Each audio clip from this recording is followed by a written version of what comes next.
The Tectonic Arena Sardona is located on the border between the three cantons of Graubünden, Glarus and St. Gall. The formation of the mountains cannot be seen so clearly anywhere else in the world. The Tectonic Arena Sardona has been a UNESCO Natural World Heritage since 2008. The collision of the tectonic plates of Africa and Europe has piled up the Alps through millions of years.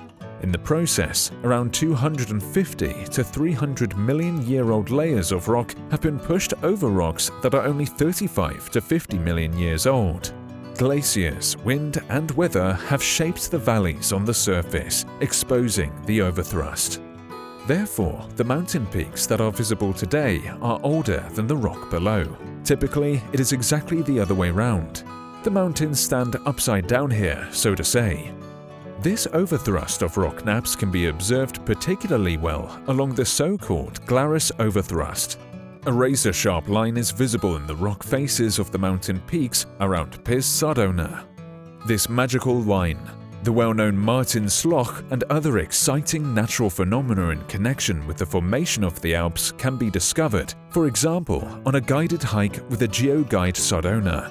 Scientists from all over the world have been researching the history of our mountains here since the 18th century. We look forward to your visits to the UNESCO World Heritage Tectonic Arena Sardona.